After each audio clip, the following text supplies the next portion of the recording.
माता स्वरूपं माता स्वरूपं देवी स्वरूपं देवी स्वरूपं प्रकृति स्वरूपं प्रकृति स्वरूपं प्रणम्यं प्रणम्यं प्रणम्यं प्रणम्यं। बोला जगदे रजनी जग माते की।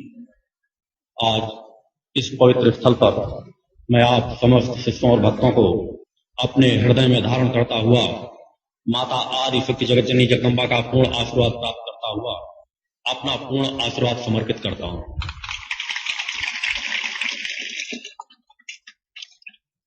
मानव जीवन में अनेकों ऐसे महत्वपूर्ण क्षण आते हैं, यदि हम उनका सदुपयोग कर लें तो अनचाहे ही हमारी मुरादें पूरी होती चली जाती हैं। जिस तरह हमारे सामने हमारा दुर्भाग्य कभी कभी बिना बुलाए मेहमान के तरीके आकर खड़ा हो जाता है, उसी तरह कभी कभी हमारा सौभाग्य भी बिना हमारे प्रयास के बरबस आकर के हमारे सामने खड़ा हो जाता है। अगर हम उस सौभाग्य का कुछ सदुपयोग कर लें तो बिना हमारे अधिक कुछ प्रयास किए हुए हमें बहुत कुछ प्राप्त हो जाता है। मैंने कभी समाज को यह चिंतन नहीं दिया कि तुम अपना घर गृहस्थ त्याग करके पूर्णतः सन्यासी बन जाओगे, तभी तुम्हारा आत्म कल्याण होगा। प्रारंभ से लेकर आज तक और इस जीवन की यात्रा में मेरा प्रथम चिंतन समाज के लिए यही है कि तुम अगर चाहो तो गृहस्थ जीवन में ही रहते हुए साधुओं सन्यासियों का जीवन जी सकते हो, उनके समान तपस्वी बन सकते हो, उनके समान सिद्धस्थ बन सकते हो। तुम्हें कुछ अधिक भटकने की जरूरत नहीं है। आवश्यकता है केवल गुरु निर्देशन में चलने की। पूर्व संस्कारों से जब कभी इसी प्रकार के क्षण तुम लोगों के समक्ष उपस्थित हो जाते हैं कि कई बार आप थोड़ा सा प्रयास करके यहां उपस्थित हो जाते हैं, कई बार आप खुद नहीं समझ पाते कि हमारे सामने कैसी स्थिति हुई और हम खींच करके आश्रम में आ गए। यह क्षण तो कभी पूर्व संस्कार से, कभी गुरु कृपा से, कभी वर्तमान जीवन के संस्कारों से आपके सामने उपस्थित तो हो जाते हैं, मगर यदि हमने जहां मानव जीवन में कर्म की प्रधानता है, उन अच्छे क्षणों को अपने कर्मों के माध्यम से यदि हम सदुपयोग नहीं करेंगे तो हमारे सामने अच्छे संस्कार, अच्छे फल लेकर कभी उपस्थित नहीं होंगे। मैंने कल आप लोगों को चिंतन दिया था कि जब भी आप आश्रम में रहें, अपने समय का अधिक से अधिक सदुपयोग करें।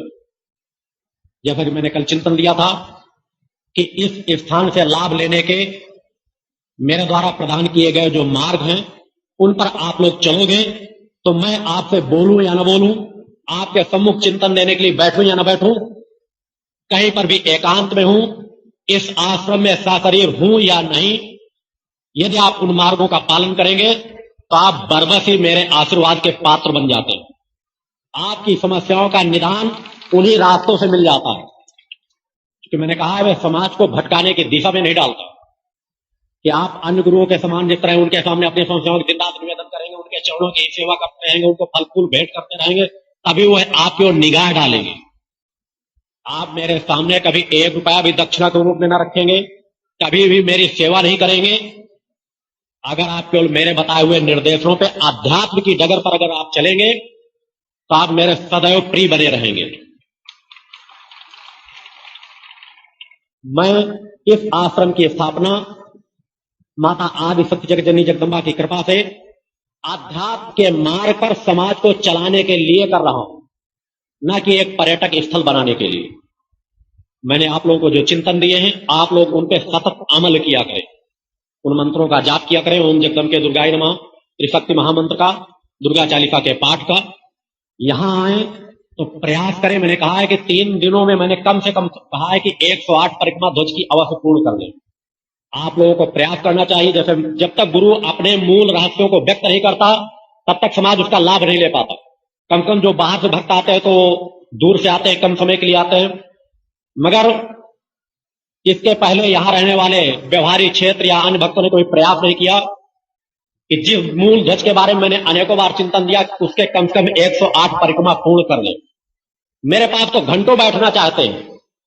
आपका कल्याण मेरे पास घंटों बैठने से नहीं होगा, वह कर्म करने से होगा जिस कर्म की ओर मैं चिंतन देता हूं। उससे मेरी एक चेतना जुड़ी हुई है, क्योंकि मैंने भविष्य को देखा है, समझा है, समाज के हर परिस्थितियों से वाकिफ हूं। मुझे मालूम है कि वर्तमान में जो आपकी ग्रंथियों की जड़ता है वह किन रास्तों पर चल करके चैतन्यता उनमें प्रदान की जा सकती है। मुझे ज्ञान है कि आप किन रास्तों पर चल करके मां की कृपा के बरबस पात्र बन जाएंगे। अनेकों जन्मों के संस्कारों से वह अवस्था प्राप्त होती है कि जब एक जन्म में ही व्यक्ति प्रकृति की इस मूल सत्ता का आराधक बन पाता है, प्रकृति के मूल ज्ञान के स्वरूप को अपने सामने देख पाता है, जिसको माध्यम बना करके अगर शिष्य चाहे तो उस परम सत्ता के नजदीक पहुंच सकता है।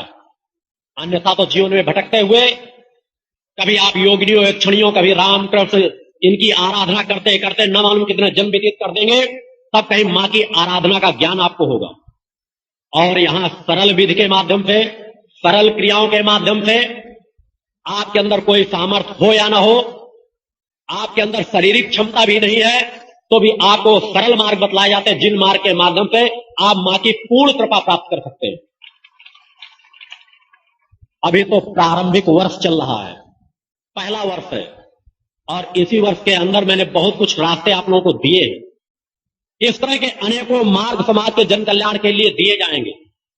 इस आश्रम का जो स्वरूप मुझे देना है उसका तो अभी हजारवां हिस्सा भी मैं यहां नहीं दे पाया। जितना चैतन्य मुझे यहां बना करके इस स्थल को जाना है उसका करोड़वां हिस्सा भी मैं चैतन्य अभी नहीं बना पाया। आप स्वतः सोच सकते हैं कि आगे आने वाले समय में इस स्थान की चैतन्यता का स्वरूप क्या होगा, इस स्थान पे आकर के किस प्रकार की शांति प्राप्त होगी। एक न एक समय वो आएगा अवश्य कि चाहे देश के धर्माचार्य हो, चाहे विश्व का कोई भी धर्मगुरु हो, इस स्थान पे नतमस्तक होगा, इस स्थान की रचकण प्राप्त करने के लिए लालायित हो गए। कोई चीज अपने आप प्राप्त नहीं हो जाती। जब अगर ये बात कही जा रही है कि धर्माचार्य यहाँ के रचकण को प्राप्त करने के लिए लालायित होंगे, विश्व का कोई भी धर्मगुरु यहाँ आने के लिए तड़पेगा, तो वह कार्य इतने आसानी से नहीं होगा। उसके लिए कर्म करने पड़ते हैं, सतत अपनी उन क्रियाओं पर रत रहना पड़ता है जिसके लिए प्रकृति ने हमें भेजा है। उन महत्वपूर्ण क्षणों का सदुपयोग करना पड़ता है जिन क्षणों पर हम कार्य करके बहुत कुछ सफलता प्राप्त कर सकते हैं।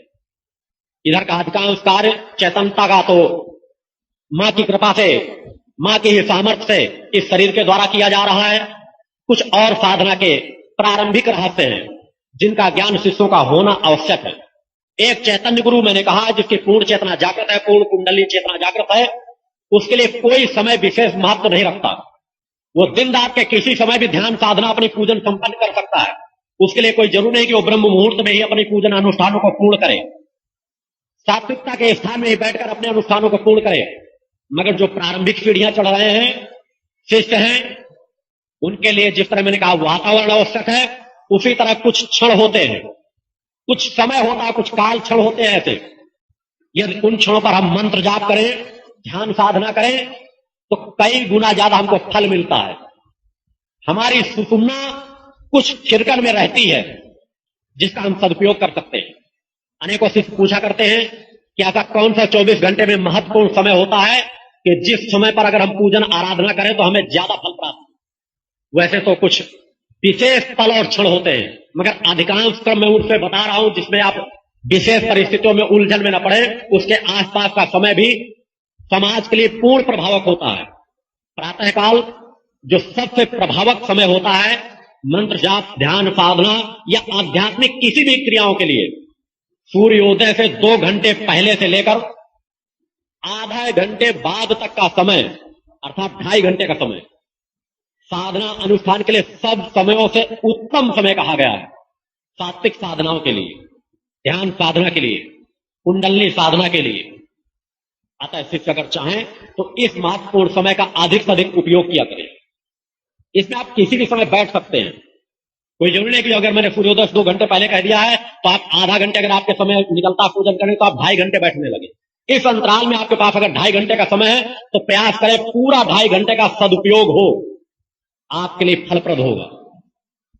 उसी तरह सायंकाल सूर्य अस्त से आधे घंटे पहले से सूर्य अस्त के 2 घंटे बाद तक का समय उसी प्रकार फलप्रद होता है जिस प्रकार ब्रह्म मुहूर्त सुबह का होता है। यह तो मैंने समय बतलाया। उसी तरह जीवन के कुछ और रहस्य होते हैं। प्रकृति से कौन सा ऐसा बाह्य रूप में हम सामान्य कार्य करके जो एक मजदूर भी कर सकता है, एक अनपढ़ भी कर सकता है, एक गंवार भी कर सकता है, ऐसा कौन सा कार्य हम करें जिस कार्य से हमारे कई प्रकार के पाप कर्म अपने आप क्षय हो जाए। क्योंकि मनुष्य पापों का पुतला कहा गया है। अनेकों प्रकार के पाप कर्म होते रहते हैं, अनजान में जान में। कई बार आप कहते हैं कि हमसे ऐसी गलतियां होती रही जिनको हमको खुद एहसास होता है कि इसका हम फल गलत पा रहे हैं। अगर उनसे बचना चाहते हैं तो मेरे द्वारा कहा जा रहा है कि जो मार्ग में बता रहा हूं उससे गौ हत्या तक का पाप निष्पाप हो जाता है। अगर मनुष्य अपने जीवन में आम का वृक्ष, नीम का वृक्ष, पीपल का वृक्ष, बरगद का वृक्ष और बेलपत्र जो चढ़ाते हैं बेल का वृक्ष, इन 5 प्रकार के वृक्षों को जो कोई लगाता है वह अनेकों प्रकार के पाप कर्मों से दूर हो जाता है। अनेकों प्रकार के पाप कर्म अपने आप क्षय हो जाते हैं। अगर आप चाहें तो इस रास्ते को भी तय कर सकते हैं। आपके पास जगह है तो प्रयास करें उस जगह में इस प्रकार के 5 वृक्ष हम अवश्य लगाएं। आपके पास जगह नहीं है तो फॉरेस्ट की किसी भी जगह पे आप वृक्ष लगा सकते हैं, रोडों में लगा सकते हैं, मगर देख रेख करें, उनकी रुधाई कर दें, उनकी पानी की देख रेख करें। अपने आसपास ऐसे क्षेत्र अगर आपके बीच हो या किसी दूसरे की जमीन हो जहां पर वो चाहता हो आपके सहयोग को, तो आप वहां पर वृक्ष लगाकर उनको बढ़ने फूलने फलने तक की आगे की स्थिति पर ध्यान रखें। अगर यह कर्म भी आप कर लेते हैं तो अनेकों प्रकार के इस जीवन में किए जाने वाले पाप कर्मों से आपको मुक्ति अवश्य मिलेगी। यह वह महत्वपूर्ण रहस्य है जो एक गृहस्थ के लिए भी फलदायक है, एक योगी के लिए फलदायक है, एक संत के लिए, ऋषि के लिए, किसी के लिए भी फलदायक है। और यही कारण है कि योगी संत ऋषि भी इन 5 वृक्षों को विशेष महत्व देते हैं और लगवाते अवश्य हैं। मैं समय समय पर जब भी जिस तरह की पात्रता आप लोगों को देखूंगा, समाज के वह राज जो आपको ग्रंथों पुराणों पर तलाशने पर भी नहीं मिलेंगे, उन रास्तों को बताऊंगा। जब आप उन पर अमल करेंगे तो आप खुद देखेंगे कि इनका फल आपके साथ किस प्रकार उपस्थित होता है। जिस तरह मैंने गुरुवार व्रत के बारे में बतलाया है कि अगर जो गुरुवार का व्रत रह रहा है उसे अन्य किसी भी व्रत को रहने की आवश्यकता नहीं है। गुरुवार के व्रत को रहने वाला सभी व्रतों के रहने के बराबर फल प्राप्त करता है। उसी प्रकार इन 5 वृक्षों को लगाने वाला व्यक्ति सभी प्रकार के वृक्षों के लगाने के समान फल प्राप्त करता है, प्रकृति का आशीर्वाद मिलता है। और आध्यात्म मार्ग पर बढ़ने के लिए कोई भी मनुष्य किसी भी प्रकार की सिद्धि तब तक हासिल नहीं कर सकता और उसका सदुपयोग नहीं कर सकता। अगर किसी प्रकार की सिद्धि अनचाहे हो भी गई, प्राप्त भी हो गई, कई बार ऐसा हो जाता है, मगर हजारों प्रयास करने वालों में एक आध व्यक्ति के साथ ऐसी घटना जुड़ती है और भी पूर्व संस्कारों के फलस्वरूप, मगर कभी भी वह सदुपयोग के रूप में वह सिद्धि कार्य नहीं करती। प्राप्त तो हो जाएगी मगर उसके जीवन को भटका डालेगी और उसकी ऊर्जा को समाज के कार्यों में नष्ट करा करके उसको फिर शून्य की ओर ले जाती है। यह वह मूल रहस्य है। अगर आप अनेकों भक्त करते हैं कि पुस्तकों में पढ़ लेंगे बड़े बड़े मंत्रों अनुष्ठानों को, अब दिन रात उन मंत्रों का जाप करते रहते, अनुष्ठान करते रहते, फिर कहते हम पागल हो गए, हमारे को मंत्र जाप करने से घर में और समस्याएं खड़ी हो गई, हमें तो किसी प्रकार का लाभ नहीं मिला। यह केवल इसलिए होता है कि सर्वप्रथम गुरु साधना सिद्ध करना नितांत आवश्यक है। प्रकृति गुरु को शरीर के रूप में भेज करके एक स्वरूप के रूप में आपको एक माध्यम प्रदान करती है, मगर जो गुरु ज्ञान होता है उसकी ग्रंथि आपके शरीर में महत्वपूर्ण सुषुम्ना को प्रभावित करने वाली महत्वपूर्ण ग्रंथि है। कुंडलनी चेतना की बात, उससे जुड़ा हुआ महत्वपूर्ण पहलू। लोग कहते हैं हमने कुंडलनी साधना के लिए, कुंडलनी जागरण के लिए बहुत कुछ प्रयास किया, मगर हमारी कुंडलनी जागृत नहीं हुई, हमको तो कुछ एहसास नहीं हुआ। उसके पीछे मूल कारण है कि जब तक आप गुरु की कृपा प्राप्त नहीं करेंगे, गुरु की सिद्धि प्राप्त नहीं करेंगे, एक निर्धारित क्रम अवस्था तक पहुंचा करके अपने उस ग्रंथ को जागृत नहीं करेंगे जिस ग्रंथ के प्रभाव से गुरु की आशीर्वाद पाने की आप पात्रता प्राप्त कर लें, उस अवस्था को प्राप्त कर लें कि गुरु का एक आवरण सदैव आपके आसपास घूमता रहे। आप जब भी उस चिंतन, उस अवस्था में पहुंचे, गुरु हजारों मील करोड़ों मील दूर हो या ना हो, शरीर के रूप में हो या सूक्ष्म में हो, बरबस उस गुरु का आशीर्वाद आपको मिलने लगे। यह एक अवस्था होती है। वो अवस्था कोई जरूरी नहीं कि मंत्र जापों के माध्यम से ही हो, मंत्र जाप से भी होती है। अपने अंदर भाव पक्ष बर्बस जागृत करने से होती है, गुरु सेवा से होती है। कई मार्ग हैं। वह ग्रंथि ऐसा भी भक्त हो सकता है कोई जो मंत्र जाप भी न कर रहा हो, पूजा पाठ भी न कर रहा हो, सेवा करने का भी मौका न पाता हो, मगर उसके अंदर इतना बर्बस भाव, इतने जागृत होते होते धीरे धीरे करके वो इतना समर्पण भाव ले लेता है, इतना एकाकार की अवस्था ले लेता है कि उसके अंदर की वह ग्रंथि चैतन्य हो जाती है। जिस प्रकार आप टीवी देखते हैं, एक निर्धारित बटन दबाने से हम कहीं के भी चित्र देख सकते हैं, एकाकार की स्थिति, आवाज सुन सकते हैं, उसी तरह गुरु की ग्रंथि आपके शरीर में है। उस अवस्था तक अगर आपका समर्पण पहुंच जाता है, उस धरातल तक अगर आप मंत्र जाप के माध्यम से पहुंच जाते हैं, उस धरातल तक अगर आप सेवा के माध्यम से पहुंच जाते हैं, तो आप गुरु के दर्शन कर पा रहे हो या न कर पा रहे हो, गुरु के नजदीक आ पा रहे हो या ना आ पा रहे हो, आप करोड़ों मील दूर हो, आपके सामने जब भी विषम परिस्थितियां आएंगी, आप उस अवस्था की ओर जाकर गुरु का स्मरण चिंतन करेंगे, भाव पक्ष से गुरु को पुकारेंगे, गुरु की ऊर्जा आपके नजदीक महसूस होगी। कोई भी रिद्धियां सिद्धियां आपको भटका नहीं सकेंगे, क्योंकि भौतिकतावाद के माया मोह से नाता रिश्ता तोड़ लेना तो बड़ी बात नहीं है, मगर मनुष्य भटकता है सिद्धियों और रिद्धियों के चक्कर में, क्योंकि यह सुषुम्ना का मार्ग है। उन सातों चक्रों के पार जब तक हम नहीं पहुंचते, तब तक हम जिस तरह ये किया है, भौतिक जगत है, उन सातों चक्रों के पहले का चक्र कि हमारा एक भी चक्र न जाकर हुआ हो तो हमारे बाहर का भी एक चक्र है, जिस चक्र में हम उलझे हुए हैं। यह कुंडली जागरण का प्रथम क्रम है कि पहले तो हमको इन चक्रों से, बाह्य चक्रों से मुक्त होना पड़ता है। फिर हम जब कुंडली चेतना की ओर बढ़ते हैं तो अनेकों प्रकार की रिद्धियां सिद्धियां हमारे सामने उपस्थित होती हैं।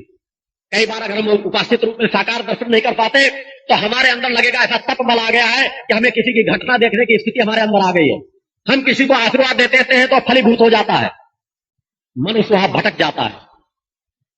अनेकों साधु संतों को भटकते हुए देखा गया है कि छोटी मोटी रिद्धि सिद्धि अगर प्राप्त हो जाती है तो समाज में आशीर्वाद देने लगते हैं, समाज के जन कल्याण की ओर बढ़ जाते हैं, उनको पता ही नहीं होता, मगर जन कल्याण का मूल चिंतन भी उनके पीछे नहीं होता।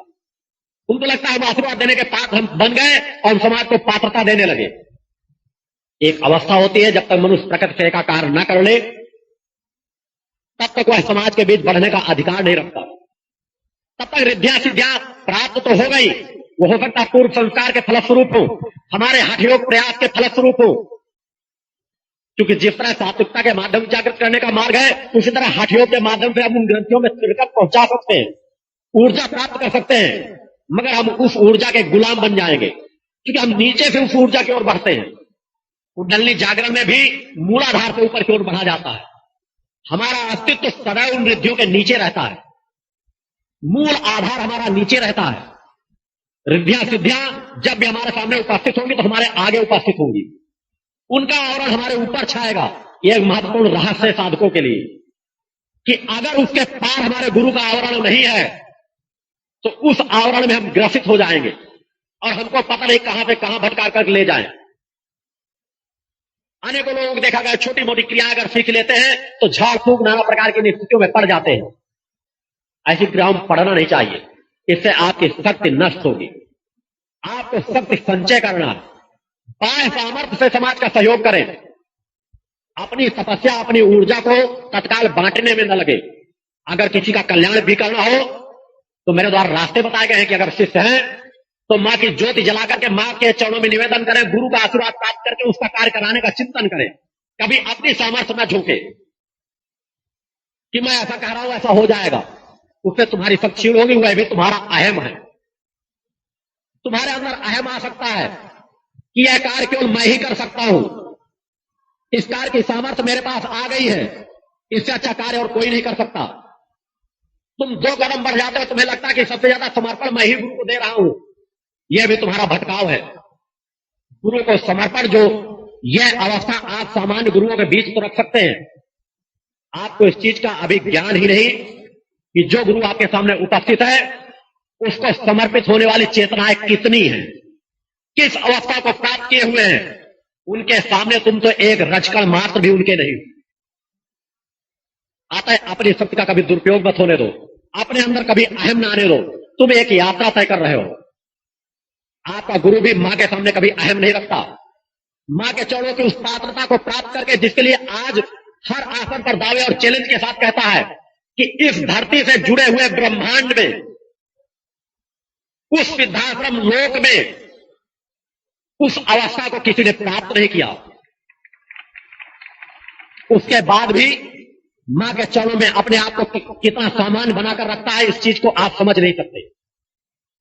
मेरे और मां के बीच जिस दिन अहम का एक पल भी आ जाएगा, एक रंचमात्र भी मेरे शरीर पर स्पर्श हो जाएगा, उस दिन मैंने अपनी साधनाओं से संकल्पित कर रखा है, उन साधनाओं से जो किसी दूसरे का शरीर नष्ट करने की सामर्थ्य रखती हैं, उनको मैंने संकल्पित करा रखा है कि अगर अनजान में भी मेरे द्वारा कभी मां की क्रियाओं में अहम भाव स्पर्श कर जाए, तो तुम्हें मेरा आदेश है कि इस शरीर को अपनी उन्हीं क्रियाओं के माध्यम से जो मैंने प्रदान की है, इस मेरे शरीर के अस्तित्व को तत्काल नष्ट कर देना। क्योंकि स्थूल शरीर में अहम आ सकता है, भटकाव आ सकता है, इसलिए मैंने अपने आप को सबसे पहले किलित किया है कि मेरा सूक्ष्म तो कभी नहीं भटक सकता, मगर यह स्थूल समाज के बीच आया, कभी मुझसे भी गलतियां हो सकती हैं। अतः मैं स्वतः अपने आप को हर पल उस चेतनाओं से कीलित रखता हूं। वही अवस्था आपके अंदर होनी चाहिए, कभी अपने अंदर अहम ना आने दे। यदि आप अहम भाव लेकर के बढ़ेंगे तो आपकी कुंडलनी आपको गलत दिशा पे ले जाएगी। कुंडलनी जागरण के अनेकों मार्ग हैं, उन मार्ग में सर्वप्रथम ये रास्ते हैं जो मेरे द्वारा बताए गए हैं, और उसके बाद सर्वप्रथम उस अवस्था को प्राप्त करें कि गुरु के प्रति आपका इतना समर्पण हो जाए कि आपको खुद एहसास होने लगे जब आप एकांत में बैठे कि हमको विषम परिस्थितियों में गुरु का आशीर्वाद बरबस मिल जाता है, गुरु का ध्यान हमारी घटनाओं में रहता है। आपको अनेकों आसपास की घटित होने वाली घटनाओं में लगे कि हम ध्यान करते हैं नहीं करते, गुरु हर पल हमारी रक्षा करते रहते हैं, वह एहसास हर मनुष्य कर सकता है। अनेकों घटना हमारे आसपास घटित होती रहती है जिनके माध्यम से हमको एहसास होता रहता है। उस अवस्था को जब आप प्राप्त कर लेंगे और उसके बाद आगे की आध्यात्मिक और यात्रा तय करेंगे, तो कुंडलनी जागरण क्रिया कोई बड़ी कठिन क्रिया नहीं, मगर उसके लिए उस रास्ते को तय करना जरूरी है। और कुंडलनी जागरण के जो मूल रहस्य है, वो कभी भी कोई योगी स्पष्ट सामूहिक रूप से नहीं कराता। आसपास के कुछ महत्वपूर्ण रहस्य तो बता सकता है, मगर कुंडलनी जागरण के रहस्य सामूहिक स्पष्ट करना वर्जित माना गया है, क्योंकि वो कुछ ऐसे महत्वपूर्ण रहस्य जिनको आम मनुष्य भी यदि करने लगेगा तो कई बार उसके लिए लाभ की अपेक्षा हानि प्राप्त हो जाएगी। अतः कोई शिष्य अगर समझता है कि मैं गुरु समर्पण में पर्याप्त अपनी अवस्था मैंने प्राप्त कर ली और मेरे इस जीवन का लक्ष्य रिद्धियों सिद्धियों को प्राप्त करके दूसरे मार्ग से तख्त तक पहुंचने का लक्ष्य है, साधना तपस्या के मार्ग को अपनाना चाहता है, तो उसके लिए मेरा समय होगा कि कभी भी किसी भी गुरुवार को यदि वो चाहता कुंडली जागरण क्रियाओं को जानना, मगर उसकी प्रारंभिक अवस्था को अगर मैं महसूस करता हूं कि पूर्ण कर चुका है, तो वह प्रातः कभी भी 8 बजे दिन से लेकर के 10 बजे दिन के बीच उपस्थित होकर के आध्यात्म के महत्वपूर्ण रहस्यों को मुझसे प्राप्त कर सकता है। आप लोगों को आवश्यकता है प्रारंभिक रास्तों को भी तय करने की। आप लोग बहुत पीछे खड़े हुए हैं। अभी कोई जरूरी नहीं है कि महत्वपूर्ण रहस्यों को जाने समझे, ध्यान चिंतन की क्रियाओं को पकड़े। जो मैंने प्रारंभ में बताया, अनेकों कैसों मेरे चिंतन दिए जा चुके हैं, विचार दिए जा चुके हैं। आप लोगों की सबसे बड़ी न्यूनता यह होती है कि आप एक कान से सुनते हैं, दूसरे कान से महत्वपूर्ण रहस्यों को निकाल देते हैं। उन कैसों को बार बार सुने, चिंतन करें, मनन करें, पत्रिका में लिखे हुए कुछ महत्वपूर्ण रहस्यों को पढ़ें और उन पर अमल करें। आपका एक मजबूत धरातल बनता चला जाएगा, एक मजबूत अवस्था को आप प्राप्त कर लेंगे। और जब गुरु जिसको समझता है कि किसको मुझे किस रास्ते में बढ़ाना है, साधना में बढ़ाना है या सेवा कार्य में बढ़ाना है, तो गुरु अपने आप उसे बढ़ाता चला जाता है। इसके लिए आपको व्यथित होने की जरूरत नहीं।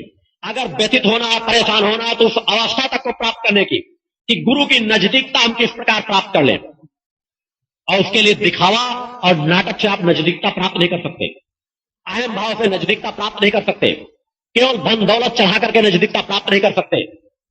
उसके लिए आपको निर्मल मन से, सरल भाव से उन कर्मों को करना पड़ेगा जो वेदों पुराणों में हर सब जगह वर्णित है कि आपके पास 2-3 ही महत्वपूर्ण रास्ते होते हैं कि आप गुरु जो बताता हो, हर जगह चिंतन देता हो, उस पर अमल करने लगे। उन मंत्र जापों में, ध्यान की क्रियाओं में, चिंतन की क्रियाओं में, गुरु के बताए हुए आचार विचारों में अपने आप को ढाले। दूसरा मार्ग है गुरु सेवा का मार्ग। गुरु सेवा का तात्पर्य नहीं कि गुरु के चरणों को दबाना, गुरु के केवल सेवाकार घर में कार्यों में लगे रहना।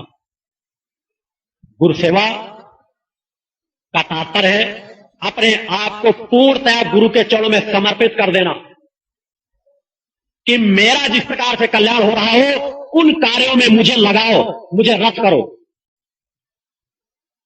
गुरु स्वतः उनका कल्याण किस प्रकार से होगा, ऐसे रास्तों पे उनको बढ़ाता चला जाता है। भगवान राम से भी जब पूछा गया था, जानकी जी ने पूछा था कि इस भूतल पर, धरती पर आपको सबसे प्रिय कौन है, तो भगवान राम ने व्यक्त किया था।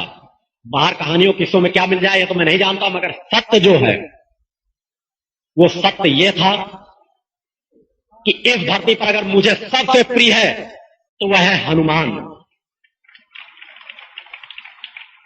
क्योंकि भाई भाइयों के रूप में सेवा कर रहे थे, वो अपने आप को बहुत नजदीक समझ रहे थे, पत्नी पत्नी का अधिकार लिए बैठी थी, भक्त अपने अंदर भक्ति भाव का अहम लिए बैठे थे, जो दूसरे तरीके मंत्र या नजदीक का ध्यान साधना बढ़ रहे थे। मगर बजरंगबली एक ऐसा सेवक था जो अपने आप को पूर्णतः प्रभु के चरणों में समर्पित कर चुका था। किसी भी तरफ उसका कोई अहम नहीं रह गया था। चारों तरफ वो अपने आप में अपने प्रभु, अपने इष्ट, अपने गुरु को साकार रूप में देखता था, अनुभव करता था, हर कार्य उन्हीं की कृपा से करता था। अतः अगर बढ़ सको तो उस प्रियता को प्राप्त करो जिस प्रियता में गुरु इस लोक में रहे या अपने सिद्धाश्रम धाम में रहे, सशरीर रहे या बिना शरीर के रहे। आप 1000 जन्म भी अगर लेते रहेंगे, अगर आपकी प्रीति एक बार सच्ची निष्ठा के साथ उस गुरु के साथ जुड़ गई है, तो इस ब्रह्मांड के किसी भी भाग में अगर आपकी गुरु की चेतना होगी तो वह वहां से भी आपका मार्गदर्शन करता रहेगा। जब तक यह प्रकृति है तब तक वह गुरु चेतना अपनी अवस्था में रहती है। अतः उस रहस्य को समझ करके गुरु से अपने नाता को जोड़े, गुरु मार्गदर्शन में अपने जीवन को लगाएं, खपाएं। आज मुझे कुछ और चिंतन क्रिया दूसरे पक्ष की करना है, कुछ और जानकारियां देना है, इसलिए 2-3 महत्वपूर्ण रहस्य ही मेरे द्वारा बतलाए जा रहे हैं। और इन्हीं शब्दों के साथ आप उस क्रम की ओर बढ़ेंगे। आप लोग देखें, मैंने कल आप लोगों को एहसास कराया था कि मैं एक अपने प्रिय शिष्य, नाम भी बता दूं, आजूराम जायसवाल के हार्ट अटैक की बीमारी को इतने घातक रूप से 1.5 महीने पिछले से अपने लिए हुए हूं, मगर चैतन्यता के साथ आप लोगों के समक्ष बैठता हूं और जब तक चाहूं बैठा रह सकता हूं। यह एक क्रम होता है। आप लोग भी जब मेरे सामने बैठा करें तो मेरुदंड को सीधा होकर के बैठें। जब आप लोग मेरुदंड को सीधा करके बैठने की बात कही जाती है तो लगता है जैसे एक लहर सी आ गई। इसका मतलब है कि पहले आप लोग झुके बैठे थे। अब प्रयास किया करें, क्योंकि ये एक रहस्य है, इनसे आपकी जो बार बार मेरे द्वारा चिंतन दिया जाता है, अनेकों प्रकार की बीमारियां दूर होती हैं। अगर मैं चैतन्य होकर के हमेशा बैठता हूं, उसके पीछे भी एक रहस्य रहता है। मेरे शरीर की कितनी भी प्रकार की तकलीफें क्यों न हो, जब तक मैं अपनी चैतन्य अवस्था में रहूंगा तब तक वो ज्यादा प्रभाव नहीं डाल पाएंगे। हमेशा चैतन्य अवस्था में अधिक से अधिक समय बैठने का प्रयास करना चाहिए। यदि कोई 8 घंटे मेरुदंड को सीधा करके बैठने की अवस्था को ही प्राप्त कर ले केवल, तो उसका एक चक्र आधा जागृत हो जाता है, मूल चक्र, मूलाधार चक्र। केवल 8 घंटे अगर मेरुदंड को सीधा रखने की, कोई मंत्र जाप न करे, कुछ ना करे, केवल 8 घंटे मेरुदंड को सीधा करके बैठने की अवस्था प्राप्त कर ले तो मूलाधार चक्र काफी कुछ जागृत हो जाता है। नाना प्रकार की बीमारियां उससे दूर भाग जाती हैं, उसके अंदर एक चैतन्यता आ जाती है। अतः मेरुदंड को सीधा रखा करें। और इन्हीं शब्दों के साथ मैं आज का अपना पूर्ण आशीर्वाद प्रदान करता हुआ आपको आरती की ओर अग्रसर कर रहा हूं। बोलिए माते की